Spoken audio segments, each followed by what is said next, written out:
Hi everyone, I'm April and you're watching the Tangled Cat Speaks. Um, this is a knitting podcast mainly. I do talk about crochet from time to time. Sometimes I talk about designing things that I kind of just dabble in designing. I'm not like, a designer. But sometimes I talk about books or TV shows or movies that I'm into at the moment. And yeah, that's what this is all about. So I don't have a whole lot of stuff to talk about today because this past month has been a little bit emotional for me.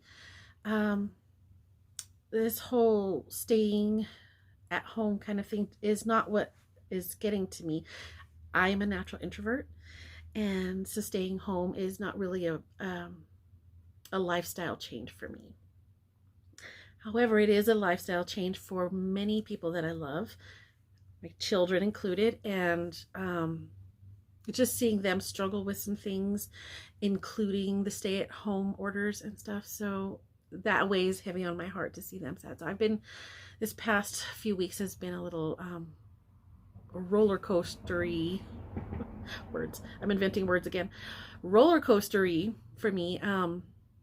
So I haven't really done a whole lot of anything. I just kind of veg out a little bit, listen to some good music, aka Avi Kaplan. If you haven't seen my previous podcast, I am a very big fan of Avi Kaplan, especially his new solo work. I'm just little words. He does this to me. When I met him the first time at one of his very first solo concerts, I was a blubbering idiot, just like that.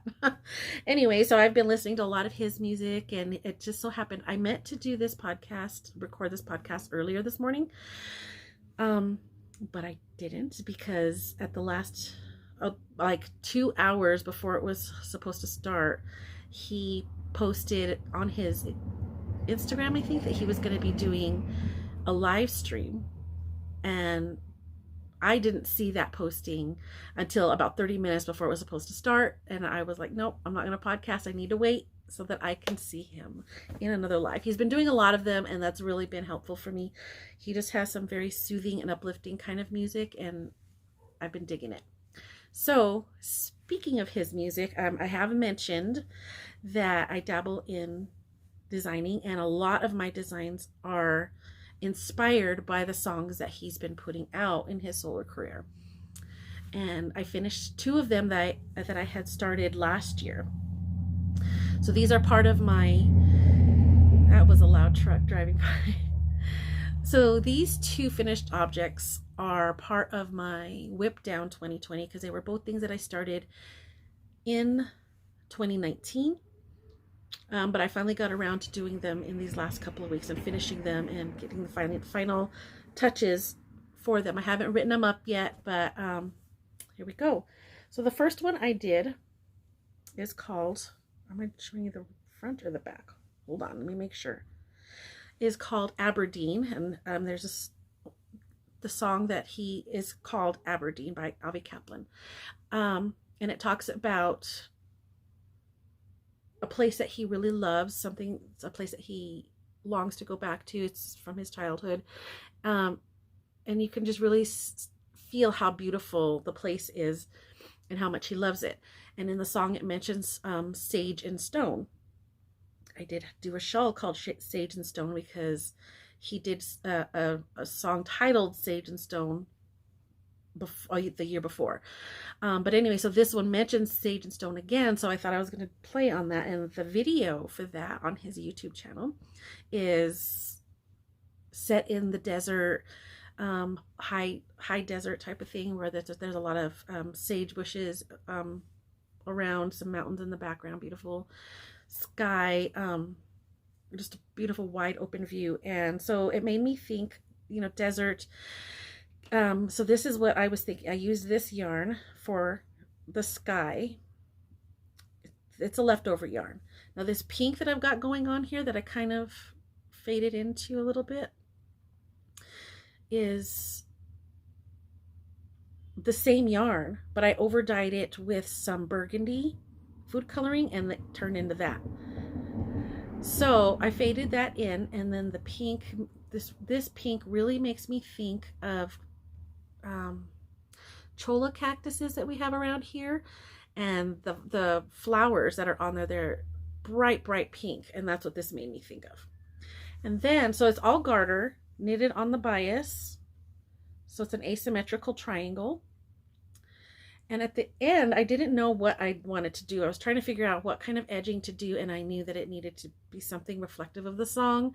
Yes, so this is a crochet edging on a knitted garter shawl. And let me hold it up here a little bit. So these kind of look like the sage bushes that are around here that are in the desert mesa area, we call it, in the mesa. And so I've got all of these other little sage bushes at the end. So this is my Aberdeen shawl. It's I think it totals to just about 120, maybe 130 grams of fingering weight altogether. But it was using up my scraps, so this is also part of my Stash Down 2020. And I love it. I love it very much. You know, it's really pretty to just kind of, I lost it.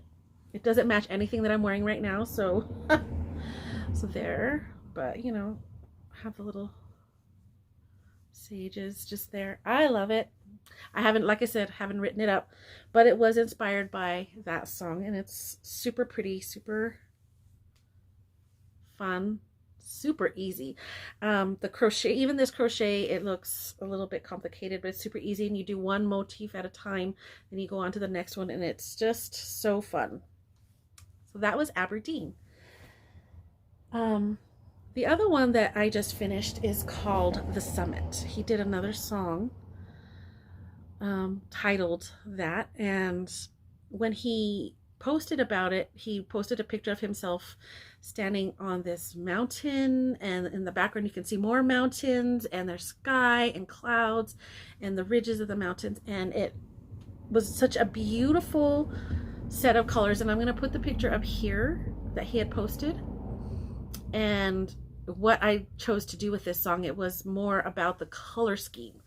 I was drawn by those colors, and being that I'm working from Stash, I try to go in and find colors representative of that. So I ended up using, oh, sorry, didn't mean to scoot you over. But so this is what I came up with, and I think I have, I'll put the pictures up here side by side. There's a side by side of the reference picture, and then of this. Now I love it. I did chevrons. It's super easy pattern of chevrons, and I just did stripes to kind of mimic what was going on in the background of that picture. The only thing I'm a little disappointed about is that my blue is a little too dark as compared to the photograph, but working from Stash, that's what I had. So I think I would have done better with this being a little bit paler and maybe even a little more turquoisey. But I think the other colors worked out really well, and I love this stripy chevron effect. It's so pretty. And the colors are just how I thought they kind of played out as far as the width according to the photograph. It wasn't like doing anything like the the colors changes are not in any kind of symmetrical way or anything like that. It's just based on what I saw in the photograph.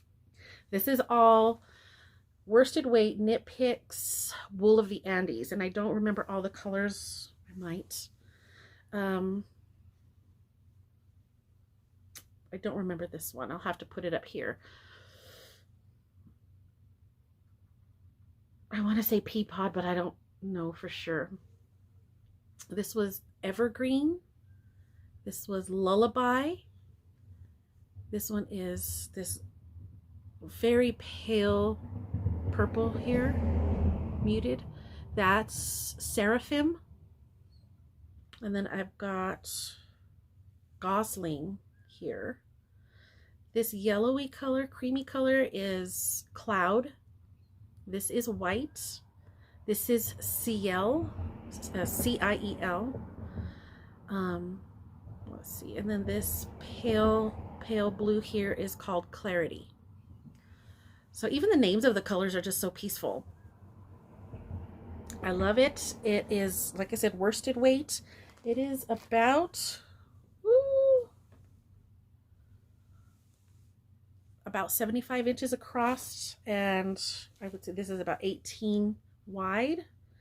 I haven't blocked it yet, and I haven't put my ends in yet, which is normal for me. But I'm going to get that done today, actually, because I do want to block this out.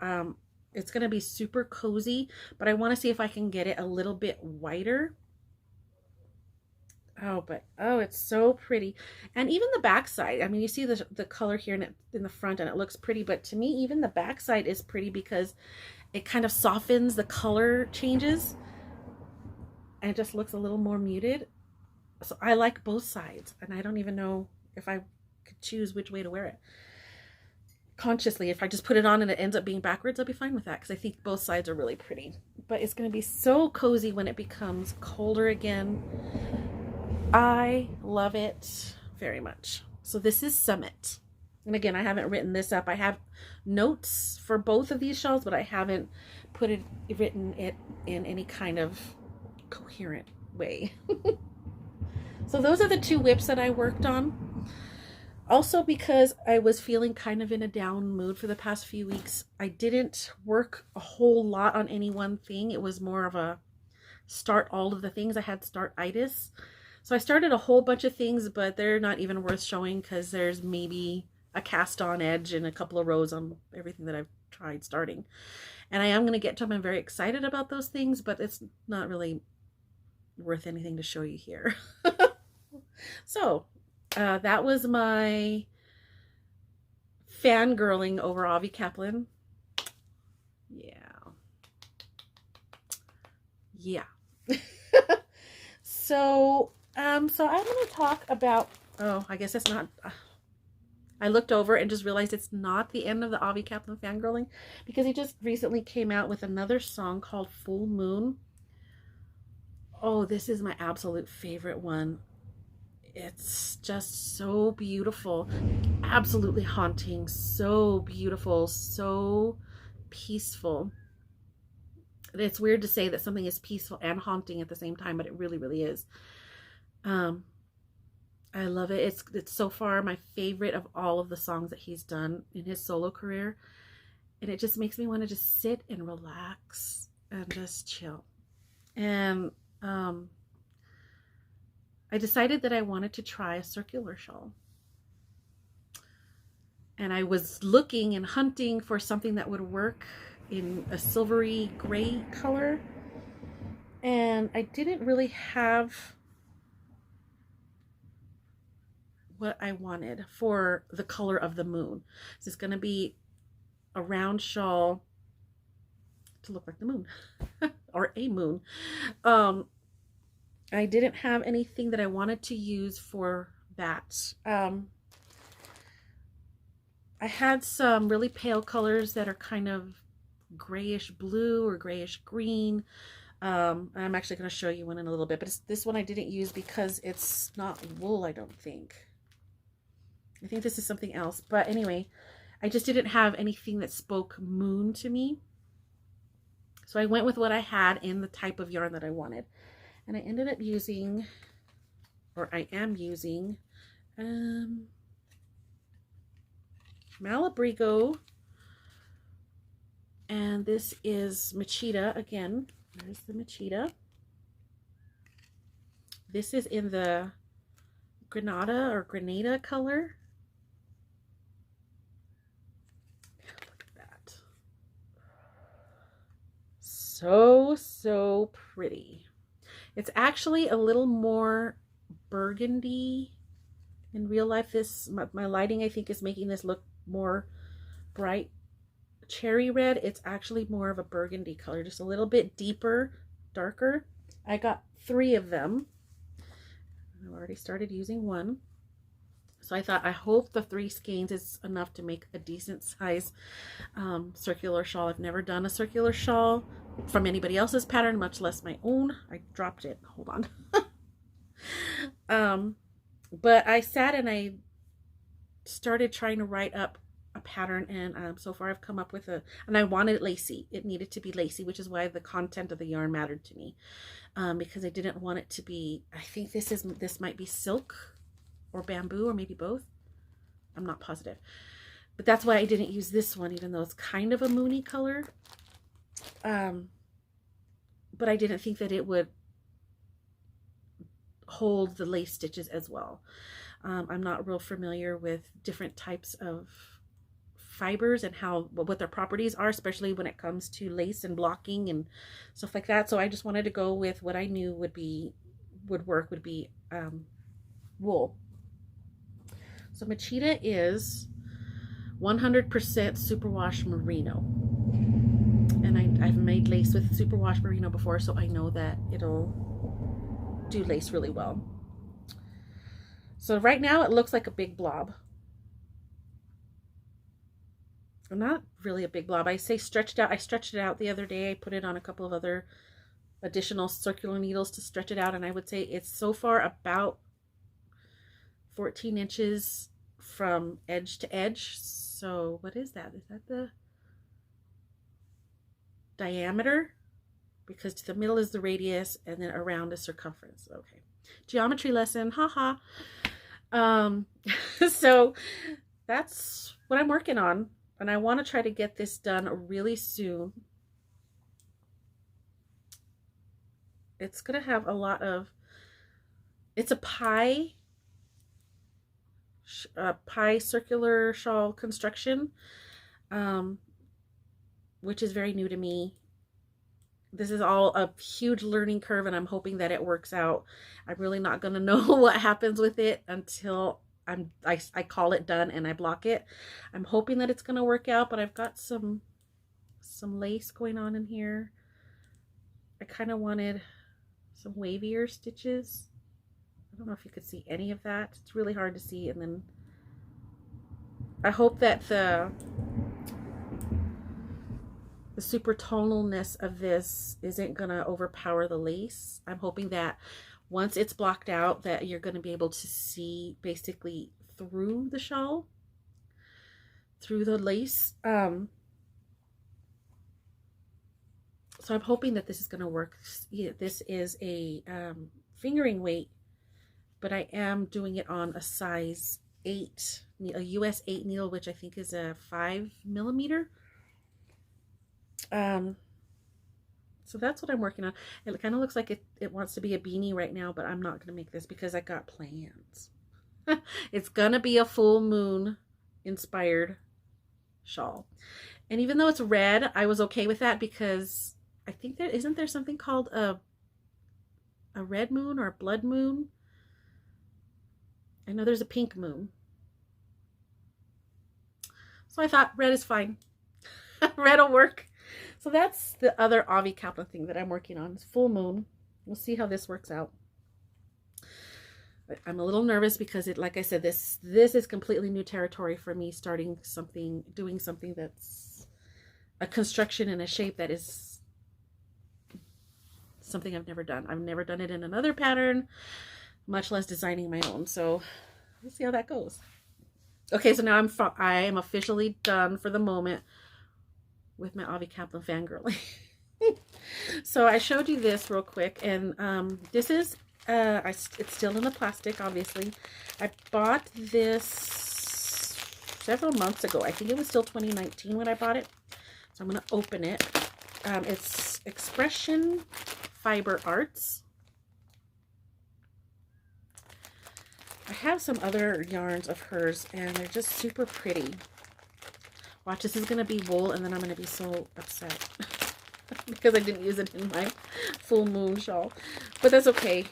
It's awful when you have so much yarn and you don't know what some of it is. And actually, this might be a lace weight, so it might have been a little too thin for what I wanted. Actually, that's probably what it is. Yep, it's yak silk lace. So this might not have worked for what I was thinking. It is the right color, but I wasn't going to do lace weight for sure. And it has yak in it, but it also has silk, so I wasn't sure how those fibers played in lace.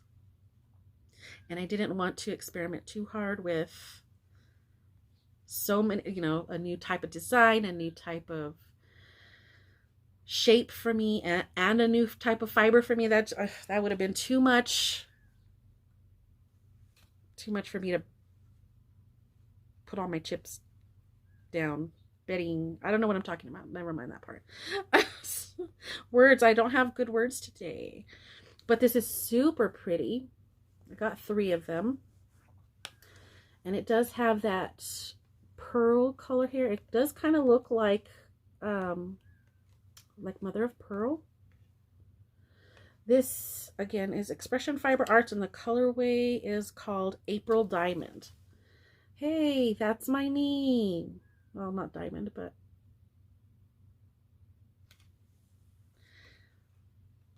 it's super pretty.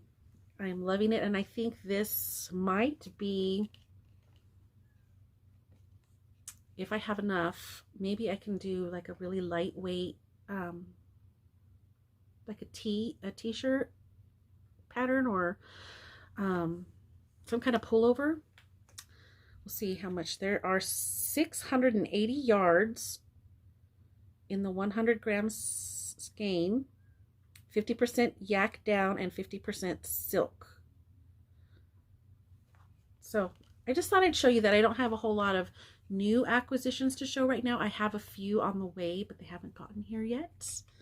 So I thought I'd show you this Expression Fiber Arts. Super pretty.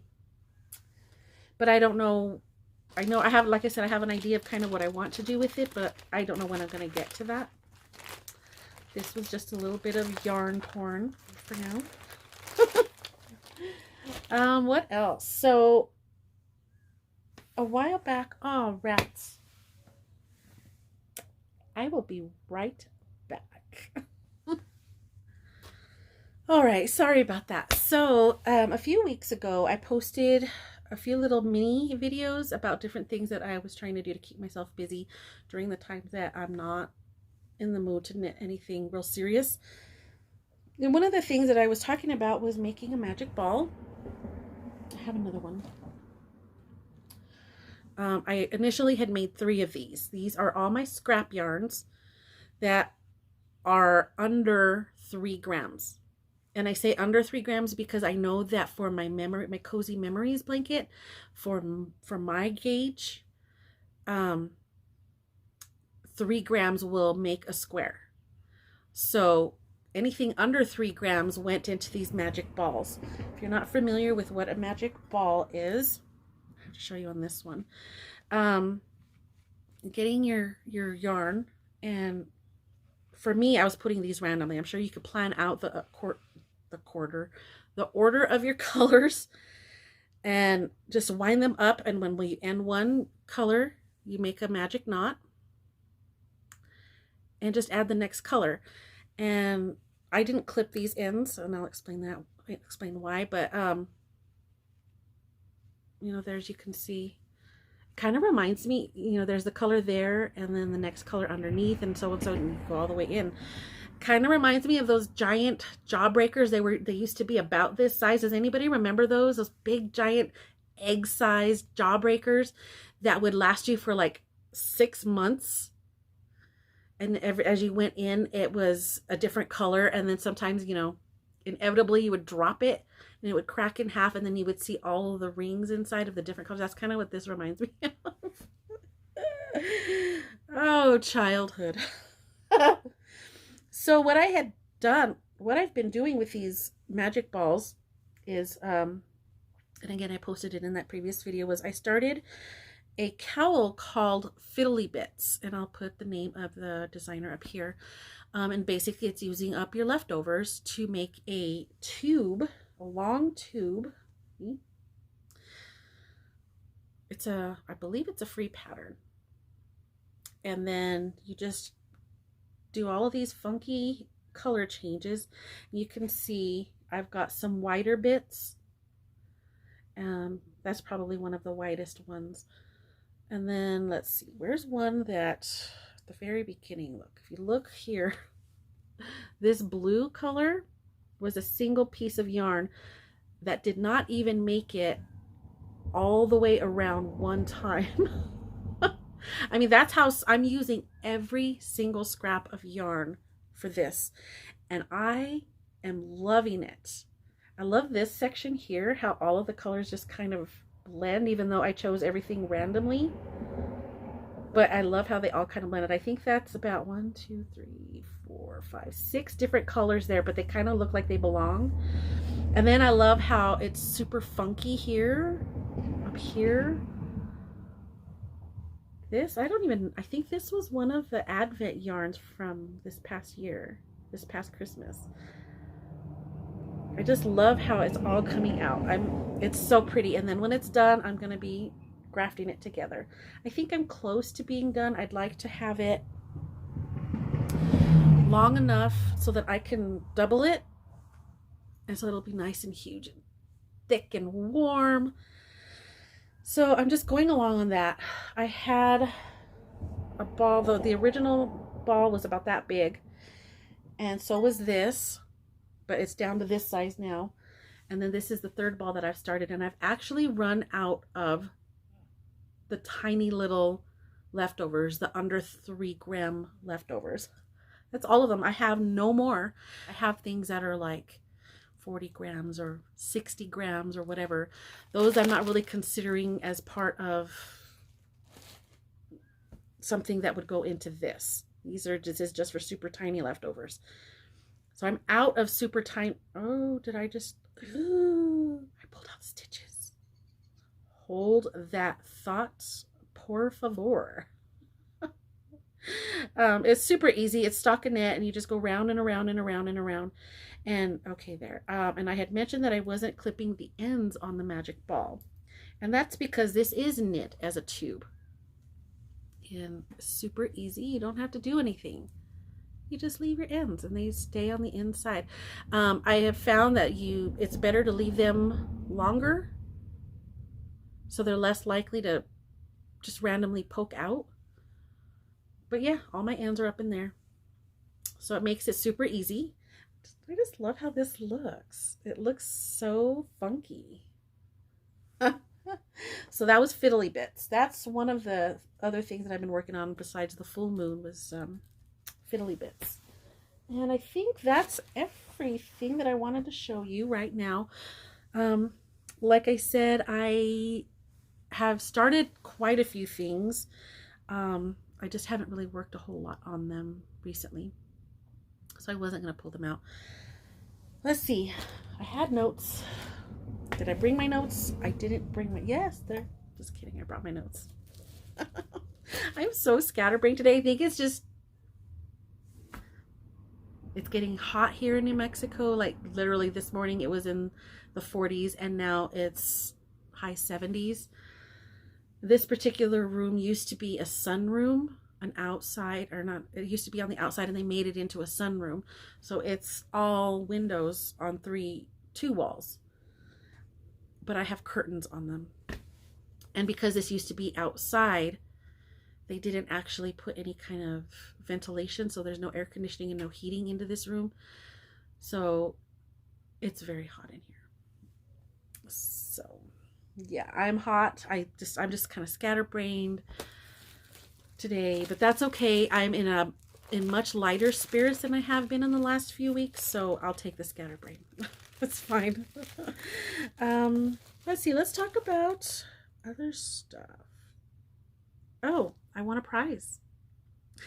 I have been watching faithfully Crafty Toads. They've been doing podcasts every single day since they have been told they need to stay home. And it's been so nice to see them every single day, and they're so funny, and I just love watching their podcasts, their little mini ones. And they had posted a question. They post every now and then. They post questions. They post questions, and sometimes they're doing giveaways. And this particular time, they were giving away a pattern from Ravelry, and I happened to win. I won the Coastal Storm Poncho, and I'll put a picture up here. And the question that had been asked was, what would you like to knit and what colors? And I had chosen this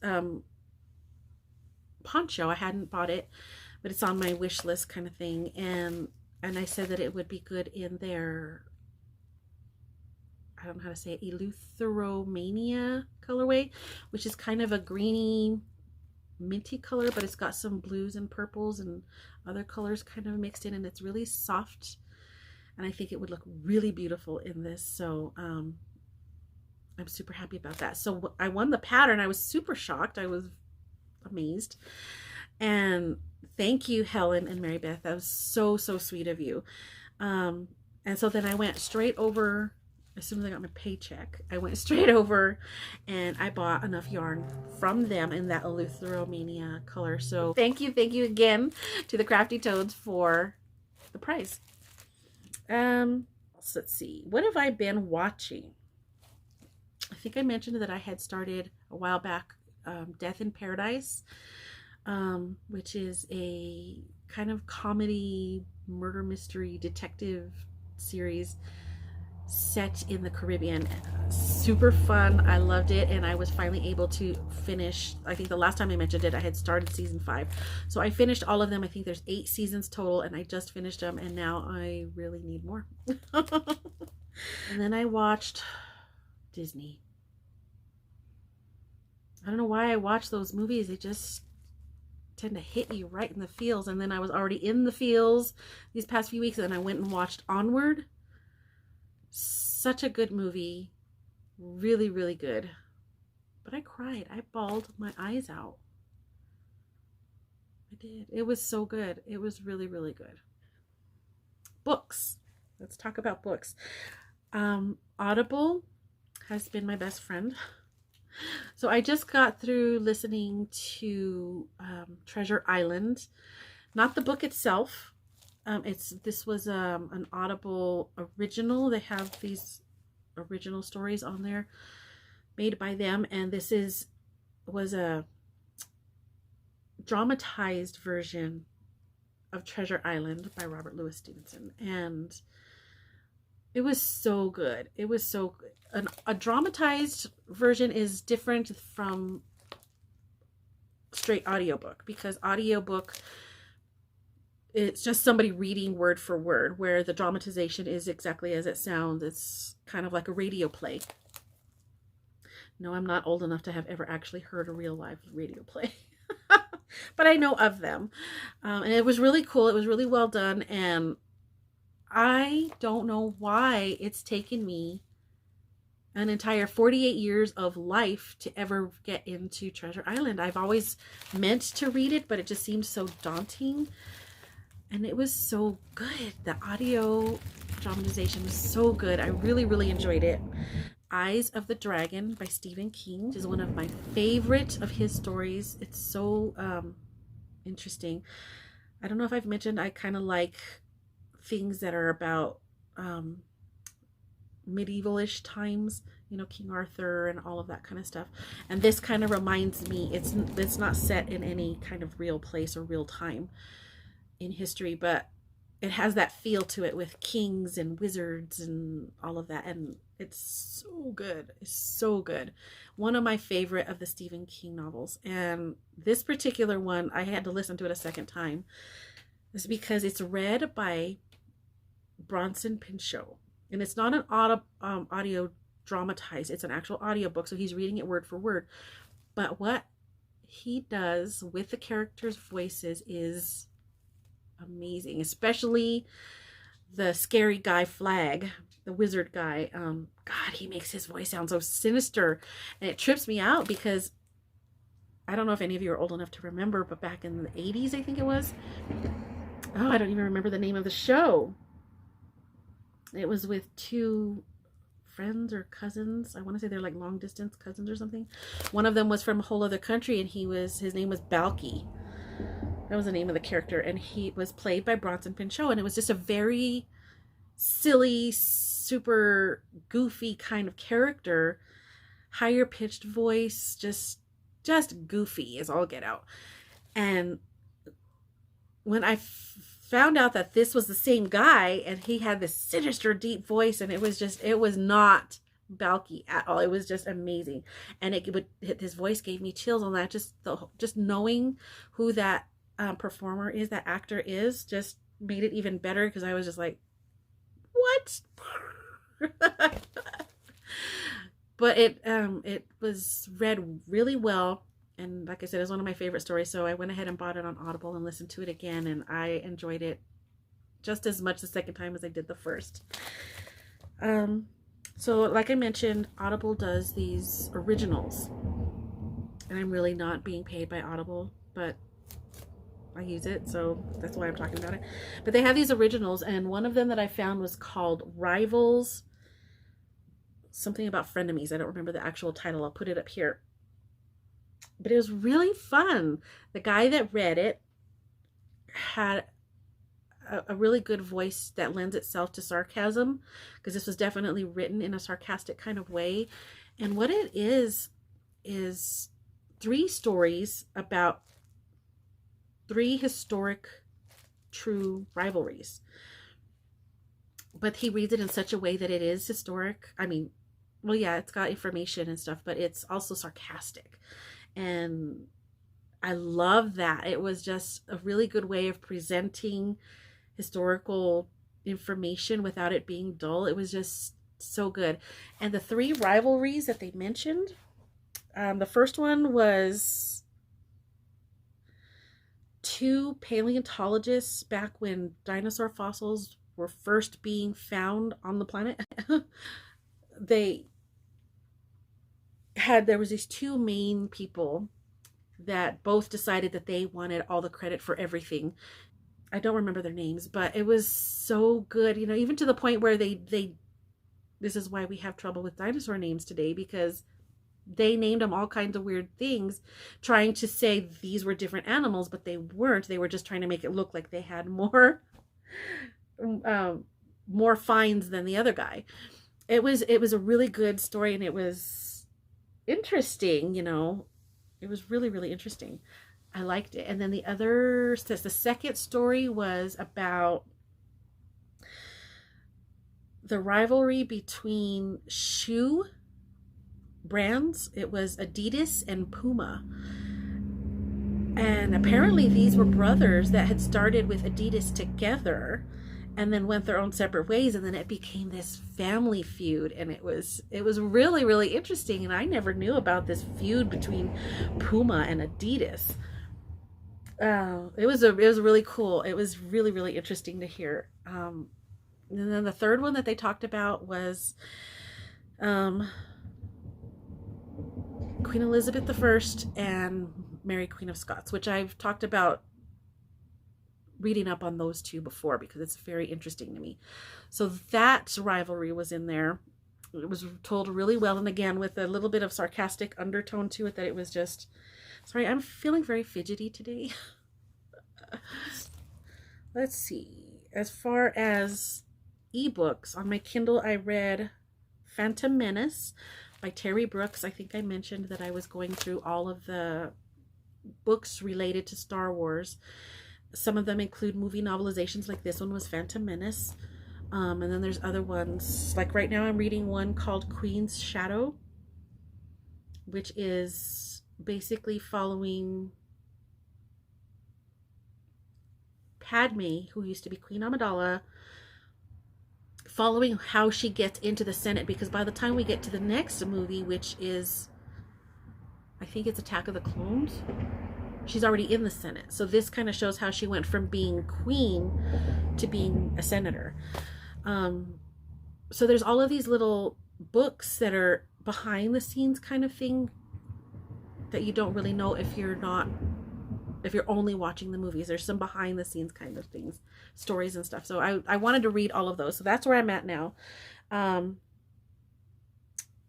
finished Phantom Menace, so now I'm on to Queen's Shadow. And I think after that is Attack of the Clones. So it's very fun. I'm really enjoying going through all of these Star Wars books. And then as far as the physical book that I read was called Norse Mythology. I think that was what it was called. Was it Norse Mythology or Norseology?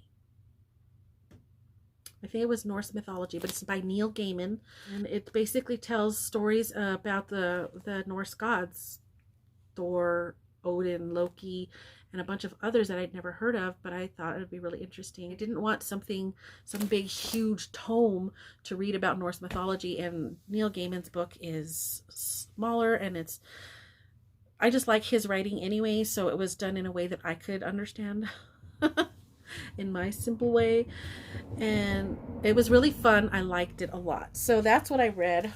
I just finished that. I'm trying to decide what to read next as far as the physical book, and as far as Kindle. So yeah, that's how my month went. Like I said, I'm in much better spirits right now. Hopefully this lasts, and I'm gonna roll with it as long as it does last. I hope that you all are in higher spirits, and if you're not, I feel for you. I send you out some long distance hugs, and I just want everybody to be safe and happy, and I do thank you very, very much for coming and spending some time with me. We're gonna get through all of this together, and I hope I see you again next time. Hopefully it's not going to be quite as long, a time delay between podcasts, but yeah. So I'm going to get out of this hot room. I'm going to go make some iced tea, and I'm going to go work on my full moon shawl, and maybe listen to a little bit more Avi Kaplan. So again, thank you so much for coming and spending time with me. Thank you for everybody who's subscribed, and I will see you all again next time. Bye.